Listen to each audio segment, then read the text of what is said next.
Welcome to Koehler&Dramm's Institute of Floristry, UDesign with Ardith. When you start to make a ribbon, the first thing I want you to concentrate on is where your fingers are located. So your thumb is going to be on top of your pointer finger and your middle finger. So when you open up your pointer finger, the middle finger will still have the ribbon. When you open up the middle finger, your pointer finger will have the ribbon. So you don't need to rush, and you don't need to worry or be concerned about it falling out. And you don't have to hold your hand so tight that you just get a cramp on it. So you're going to take the ribbon and put it in, and make sure you always cut the ribbon off at an angle so that you're ready for the next bow. And the shiny side is up, and the point goes towards your belly button. And if you want a longer streamer, then you can start with a longer streamer, but we don't really need a longer streamer right now. So I'm going to, the thumb is on, and you make sure that you have your fingers kind of to the end of your fingers where you have some control. I'm going to open the top finger and twist the ribbon. Now look at it from the back and see the twist. It's not a bend, it's twisted. So the front side, the matte side, is on the top. The shiny side is on the bottom, the matte side's on the top. And see how the ribbon just wants to naturally come over and around? This is where you're going to make the center loop. Bring up your bottom finger like this and put your bottom finger on there. Now I have the matte side on the top, and when the ribbon is at the top, you open the top finger. When the ribbon's at the bottom, you open the bottom finger. So I'm going to twist again and close my finger on that twist to hold it in place while I make the loop. And then I'm going to open my finger again and put it on to hold the loop in place. Now I'm going to open my bottom finger, twist that, and close the bottom finger the same way to hold that loop, or to hold that bend, twist rather, and then to hold the loop. Now open the top finger and twist, show you on the back, and lay it back just like that. Open the bottom finger, twist it, pull it down, and lay it down. Open the top finger and lay it back down, and notice how you keep building off of the back, and twist it one last time. We'll just do 3 on each side for practice, and lay it down, and then twist the last one. I'm going to leave this on the roll. Usually I'll cut it off, but I just want to show you a little technique. So I have a number, half of a number 22 wire.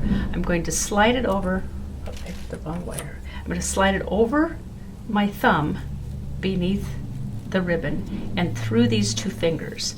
Now the reason we're going to do that is to capture all of the ribbon, all of the loops, and then now I'm sliding it underneath my thumb and holding it in place. The thumb and my middle finger are the 2 longest parts that I can stretch the furthest. So I'm going to take those 2 fingers, and this pointer finger naturally comes in right to the bend like this, and I'm going to release the ribbon on this side, and as I'm pushing up, notice my finger is bent and it's a little white there, so that means I'm resisting my own force. So I'm pulling down with these 3 fingers and my thumb, pushing up with that pointer finger, and then capture the ribbon. Now try not to squeeze it too tight because you'll put a crease in the loops, and then twist it 1, 2, and 3 times. And you need to twist it so your finger hurts. And then you can take your ribbon and twist it around and have a pretty little bow. Now, if you're doing tons of weddings and you're riding in the car, or you're sitting and watching TV, then don't cut this off each time. And you'll start off again with the end coming into your tummy. And remember, these 2 fingers and the thumb and the top finger, and I'm going to show you again from the back. Twist it like this, so it's a tight twist, really tight. Put your finger on that. Now the matte side is on the top, the shiny side is on the bottom. And we're making the center loop by bringing it around your thumb, opening up that bottom finger, and just laying the ribbon on the ribbon. Now what the center loop is for is just to cover your mechanics. So if you're putting a pretty little bow on a package or something, you don't want to see the wire. Then my top finger comes off, twist it, lay it down, and make the loop and lay that flat. And notice I'm not hurrying, it's not going to slip off at any point. And twist it and lay your finger down. when the ribbon, make sure you give yourself a lot of room to design, to create. And then twist it and lay it down in the back. And when the ribbon is down on the bottom, I use my bottom finger and twist it one last time. Now this time I'm going to cut it off and cut it off at an angle. And then take the wire. You can use any size you want, whatever size you feel more comfortable with. Over my thumb, through these two fingers, and then under my thumb. And then hairpin this down the same way. Put your finger in like that.